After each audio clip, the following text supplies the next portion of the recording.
बिहार में 15 साल हमारे लालू जी भी लिए और अभी 15 साल हमारे बिहार के मुखिया जनाब नीतीश कुमार जी लिए। अभी आखिरी इलेक्शन में हमारे साथ में जो उन्होंने वोट लेने का काम किया, महागठबंधन के नाम पर हमारा तमाम सेकुलर वोट को ले लिए और मुख्यमंत्री की कुर्सी में बैठकर नीतीश कुमार जी मुख्यमंत्री का रोल अदा किए, लेकिन उसमें जरा सा भी हया बाकी नहीं रहा कि हमने वोट किसका लिया।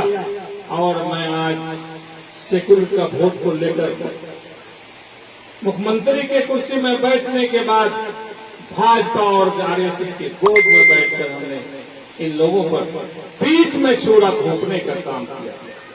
मेरे दोस्तों, अल्लाह का शुक्र है कि तमाम घर में 2-4 टच वाला मोबाइल है, किसी को कहने की जरूरत नहीं है, सारे लोग देखते हैं। अगर आप हमारे खिलाफ में वोट नहीं डलवाते तो मुझे पाकिस्तान जाने का ऑर्डर मौजूदा सरकार हिंदुस्तान की बात कहने का जरूरत नहीं होता कि आप आइडेंटिटी कार्ड दिखाओ। आप यहां से हिंदुस्तान छोड़ो, हिंदुस्तान में ऐसे ही रहने की जगह नहीं है हिंदुस्तानियों के लिए। और इन्होंने मीठी मीठी बात कर विदेश के मुसलमानों को छोड़कर कई जातियों के लोगों को लाने का काम का घोषणा किया। मैं जानता हूं नीतीश कुमार को भी, नरेंद्र मोदी को भी और अमित शाह को भी कि तुम्हें तो लाने का औकात नहीं है हिंदुस्तान बाहर के लोगों को। सिर्फ और सिर्फ तुम लॉलीपॉप दिखा रहे हो और मुसलमानों को भी डरा रहे हो।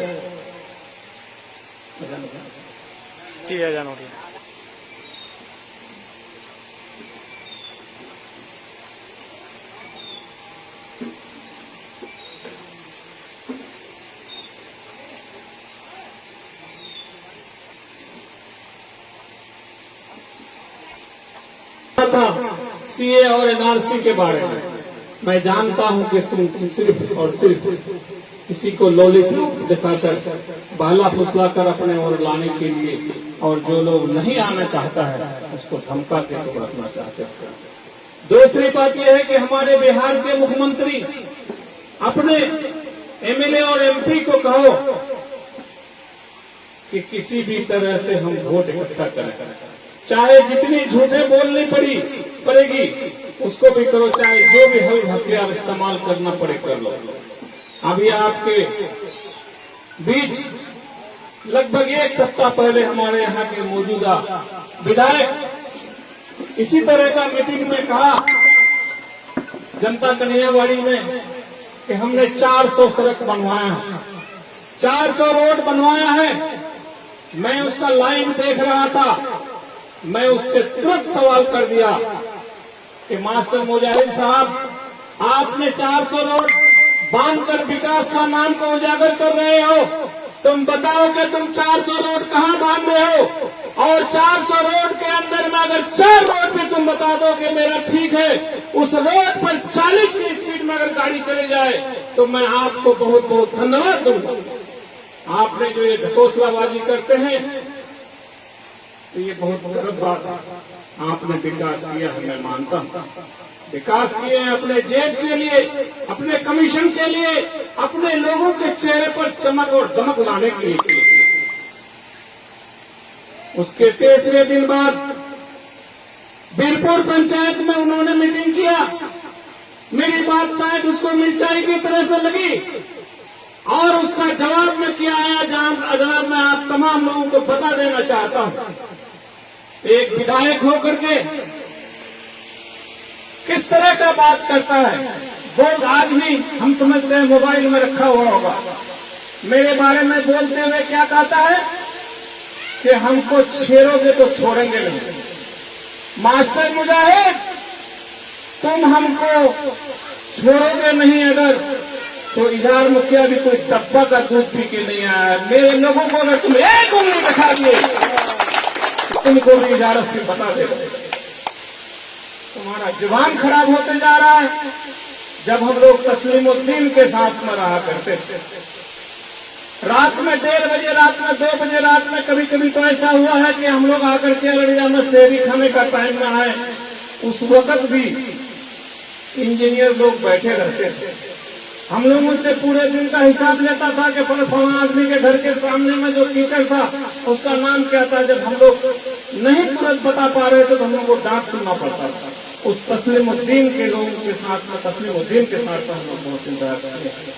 मेरे दोस्तों, आज तस्लीमुद्दीन के और नरेंद्र मोदी के रास्ते पर चलते हुए तुम्हारा जवान भी खराब हो गया है। तो तस्लीमुद्दीन का वो बात मुझे याद आया था। तस्लीमुद्दीन को जब हम लोग कहा करते थे कि फलाना आदमी हम लोग को गाली दे रहा है, तो बोलता है कि गाली देना इसका मतलब है कि उसका मुकद्दर खराब हो गया।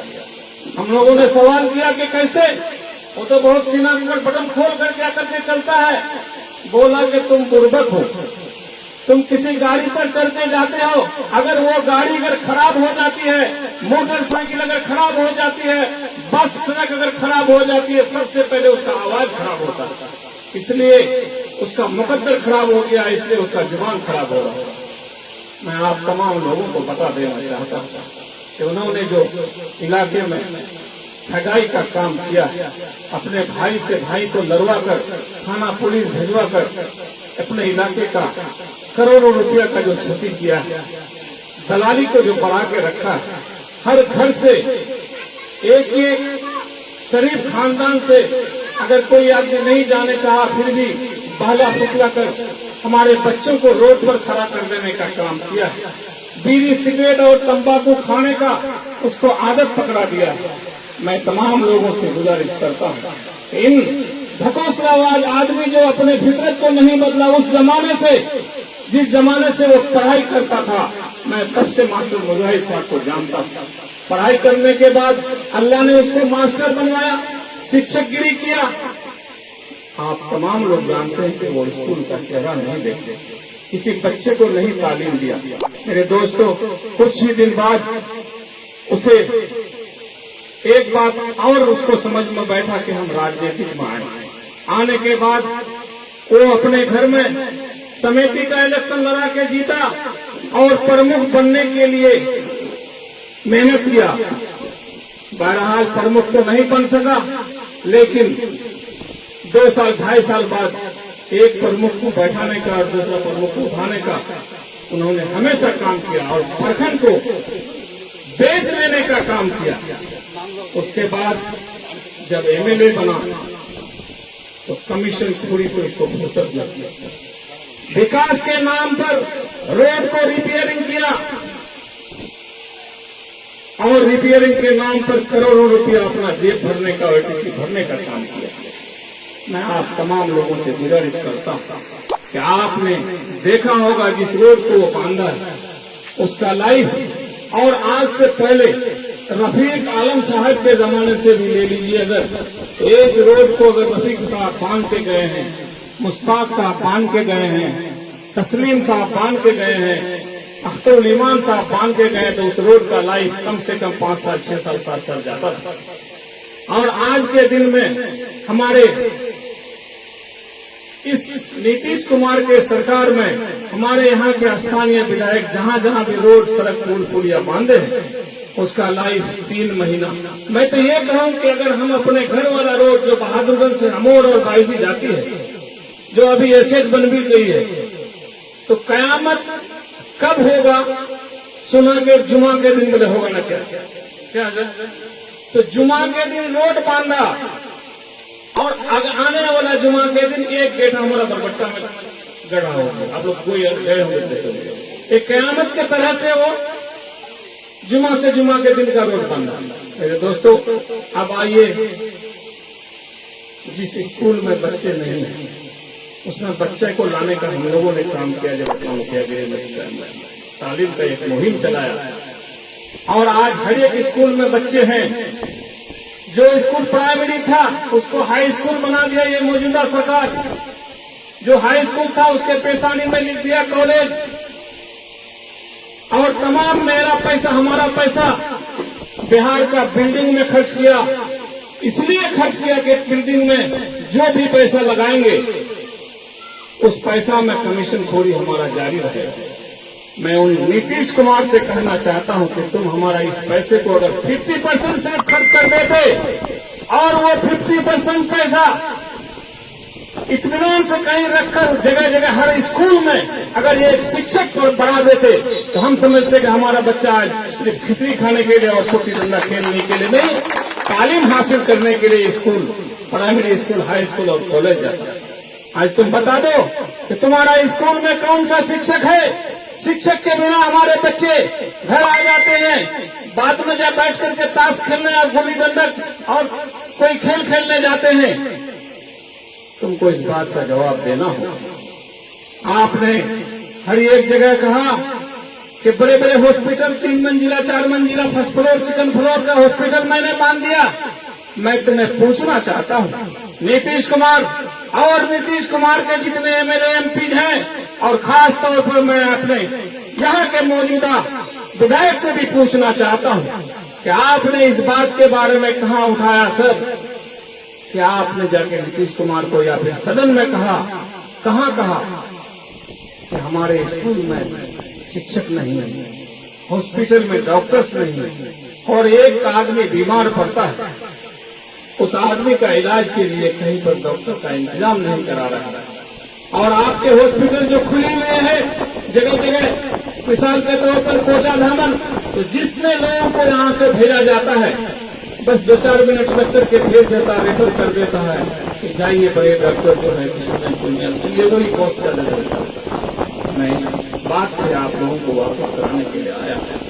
आपको थोड़े ही दिन में पता चल जाएगा एनआरसी और सीए के खिलाफ में जितने हम लोगों ने प्रयास किया, इससे कई गुना ज्यादा हमारी मां बहनें भी की। हम लोग अगर भूल जाएं एनआरसी का और धरना प्रदर्शन का बात, हम लोग अगर पैसे से बिक जाएं तो बिक सकते हैं, लेकिन हमारी मां बहना और बेटियां जो रात रात भर रोड पर जाकर धरना प्रदर्शन देने का काम किया, वो औरतें कभी नहीं भूलेगी, कभी नहीं भूलेगी, कभी नहीं भूलेगी। नीतीश कुमार और मास्टर मुजाहिद, तुम होश कर लो कि तुम अगर सोचते हो कि हमारे पास 20, 25, 30 हजार वोट गैर मुस्लिम है, उसका वोट तो मेरा जागीर ही है, बाकी सुरजापुरी और मुस्लिम का वोट जो है वो तो पैसे पर मिलता है। मैं तुम्हें इस मंच के माध्यम से कह देना चाहता हूं कि हम मर्द अगर बिकने का भी कोशिश करेंगे तो हमारी बीवी, हमारी बेटी, हमारी बहू जरूर उसमें कह देगा कि अब्बा जान, आप जिस आदमी के साथ रिश्वत लेने का गुफ्तगू करते हैं, वोट बेचने का काम करते हैं, मेहरबानी कर अल्लाह के वास्ते इसका पैसा वापस कर दीजिए और इस जालिम सरकार को हम लोग वोट नहीं देंगे। ऐसे धोखबाज नेता के साथ में हम लोग कम से कम इस मौका मत आइए। हमारी बेटी रोकेगी, हमारी बीवी रोकेगी, हमारी बहना रोकेगी। लिहाजा मैं एक इजाजत हो तो एक किस्सा भी बता दूं। एक नेताजी आए और बैठक में एक बूढ़े चाचा थे बैठे हुए, उसके पास नेताजी आए और नेताजी कहे कि चाचा इस मर्तबा वोट हमको दीजिएगा और मेरे तरफ से लीजिए 1000 रुपया। तो बूढ़ा ने कहा कि बेटा हमको पैसा का कोई जरूरत नहीं है, हम तो बाड़ीगर में बैठे रहते हैं, हमको एक गधा खरीद के ला कर दो, गधा। नेताजी बोला कि ठीक है चाचा, हम देखते हैं लाते हैं। वो जब बाजार गया तो बाजार में गधा मिलता ही नहीं है, जहाँ गधा मिलता है उसका कीमत 30,000, 35,000, 25,000 या कम से कम 20,000 जो कमजोर तबका का। जब उसको समझ में नहीं बैठा, वापस 1 हफ्ता बाद फिर उस बूढ़े बुजुर्ग चाचा के पास आया, बोला कि चाचा आपने जो काम हमको कहा कि भाई हम पैसा नहीं लेंगे, हमको एक गधा खरीद के ला करके दो। तो चाचा गधा का कीमत 20,000 से नीचा नहीं होता है, लीजिए हमारे पास 1,000 नहीं 2,000 रुपये लीजिए, लेकिन वोट तो दीजिएगा। उसको बूढ़ा चाचा बैठाया बगल में और उसको कहा कि नेताजी आप मेरे बगल में बैठिए, आप इतने दिन परेशान होकर ये गाधा नहीं लाके दे सके मुझे, और दाम के बारे में बोलते कि एक गधा का दाम 20,000 से कम नहीं है, तो बेटा नेताजी, क्या गधा से भी मेरा कीमत कम है कि तुम हमको 1000 रुपया देते हो? इसलिए अपने आप को हम लोग मजबूत समझिए। आपके चलते जनाब अख्तरुल इमाम साहब ने भागे भागे कई बार गया हैदराबाद और जनाब बैरिस्टर असदुद्दीन साहब को कहा, इलाके के हाल का बताया। कई बार जाने के बाद अवैसी साहब किशनगंज आने के लिए तैयार हुआ। और उसका जिंदा मिसाल ये भी है कि 2017 में जब सैलाब आया था, उन्होंने पूरे बिहार में कई जगह और खासतौर पर सीमांचल में तो काफी जगह उन्होंने राहत कार्ड बांटने का काम किया। उसके कई दिन बाद जब बीमार पड़े लोग तो कई लाखों का दवाइयां भी बांटी और उन्होंने कहा कि हमारे वहां पर जो हॉस्पिटल है उसी तरह का हॉस्पिटल हम अगर बिहार में जीत गए तो कहीं न कहीं पर जरूर मैं मजबूत हॉस्पिटल बनाऊंगा। उन्होंने जो फिक्र लिया है तो एनआरसी में सबसे पहले हम लोगों को कहा कि तुम लोग देखते क्या हो, धरना प्रदर्शन शुरू करो। तो बिहार सीमांचल और सीमांचल के किशनगंज में जनाब कमरुल्लाह साहब, हम और कई एक आदमी मिलकर के जनाब बैरिस्टर असदुद्दीन साहब के हुक्म से नरेंद्र मोदी और अमित शाह का पुतला जलाने का काम सबसे पहला काम हम लोगों ने किया। उसके बाद daily by daily Shaheen Bagh लगाकर हम लोगों ने काम करने का शुरू किया। और इसी बीच में जब हमारे मौजूदा विधायक का जब परेशानी बढ़ने लगी और अपने आला कमान के पास गया और उन्होंने उसको हिकमत दिया कि तुम जाकर के हर जगह अपना 5 मिनट के लिए वहां पर मुड़ी घुसा और वहां का रिपोर्ट डेली का हमको ला करके दो। जनाबे मास्टर मुजाहिद साहब हर धरना प्रदर्शन में जाकर पूरा रिपोर्ट लेकर अपने आका जनाबे नीतीश कुमार को दिया और कहने लगा कि आप इत्मीनान रखिए, हम मामला को संभालते। मेरे दोस्तों, ऐसा ऐसा हरकत करके रखा है। अगर इस हरकत करने के बाद भी अगर वो कहता है कि हम बहुत अच्छा काम किए हैं, आपके सीना बसीना हम चलने का काम किए हैं, तो उन्होंने सीना बसीना हमको फायदा करने का काम करने के लिए नहीं चला, हमारे पीठ में छोड़ा भोंकने के लिए, हमारे बगल में हमारे कंधा से कंधा मिलाने के लिए। मेरे दोस्तों, मैं अब इस दलाली को हटाने के लिए कम से कम और इलाके में विकास, जो ओरिजिनल विकास है, उसको लाने के लिए, उसको बरकरार करने के लिए, विकास दलाली को हटाने के लिए आपको अज़्म लेना होगा। तो हमारे बैरिस्टर असदुद्दीन साहब जब हमारे बिहार और सीमांचल और खासतौर पर किशनगंज में आए तो उसके कंधे से कंधा मिलाकर आपको साथ देना होगा। उसके कहने पर, उसके आजिजी पर और उसके हिम्मत पर आपको दाद देना पड़ेगा। और उन्होंने जहां पर भी जिस आदमी को अपना कैंडिडेट बनाएगा, अपना सिंबल देगा पतन छाप, उसको हम लोगों को, तमाम लोगों को वोट देकर उसको पार्लियामेंट या फिर विधानसभा भेजने का काम करना पड़ेगा मेरे दोस्तों। वरना हम लोगों को जब तक ठगने का काम किया 74 साल 74 साल से जो हम लोग ठगे जा रहे हैं, तो उसका बदला लेने के लिए एक मरतबा हम लोगों को अपना किस्मत आजमाना पड़ेगा। मैं तो ये कहता हूँ कि 74 साल हम लोग ठगे गए हैं, अब हम लोग एक लॉटरी खेलें कि जनाब बैरिस्टर असदुद्दीन साहब के नाम पर 5 साल हम लोग उसको दें। अगर इस 5 साल को भी में भी ठगे गए, यही समझेंगे कि 74 नहीं, मतलब 79 साल ठगे गए हैं। और या नहीं तो अल्लाह का फजल करम से जो हम लोगों को हम लोगों का नेता मिला है, उसके साथ में हम लोगों को चलने का मौका मिलना चाहिए। क्योंकि मेरे दोस्तों, आज हमारे बीच कम आबादी रहने के बावजूद भी सबका नेता है, लेकिन हमारा नेता कोई नहीं। हम तो दलित भाई से भी कहना चाहता हूँ कि तुम्हारा वोट को सिर्फ लेने के लिए तुमको हिंदू कहा जाता है। मैं कहता हूँ कि तुम हिंदू नहीं हो। इसलिए नहीं हो कि अभी 5 तारीख को राम मंदिर का जो शिलान्यास किया है, ये उद्घाटन जो किया है हमारे बिहार हिंदुस्तान के प्रधानमंत्री, इस लॉकडाउन में भी बहुत सारे लोगों को बुलाया और हिंदुस्तान की सबसे ऊंची कुर्सी का जो आदमी है, जिसका नाम रामनाथ कोविंद है, क्योंकि वो दलित समाज से आते हैं, उसको दावत नहीं किया। इसलिए दावत नहीं किया कि दलित को अगर मंदिर में घुसाते हैं तो मंदिर को फिर दूध से साफ करना पड़ेगा। मैं इसलिए दलित भाई को भी कहना चाहता हूं कि तुम्हारा वोट लेने के लिए सिर्फ तुम्हें हिंदू कहा जाता ना, वो तुम हिंदू नहीं कहने के लायक है उन लोगों की निगाह। इसी के साथ आप तमाम लोगों का मैं शुक्र अदा करता हूं, इसलिए कि आप लोगों ने इस सिलसिला धूप में भी बहुत देर तक रुका और मुझे बोलने में अगर थोड़ी सी भी कहीं पर 19-20 हुआ होगा तो बच्चा समझकर माफ करेंगे। और ये दुआ के लिए आप लोगों के पास आया हूं कि आप हमारे लिए दुआ करें, हमारा सेहत ठीक रहे और हम आप लोगों के आने वाला टाइम में कंधे से कंधा मिलाकर आप लोगों का हर दुख दर्द में साथ रहें। तो आप लोग दावा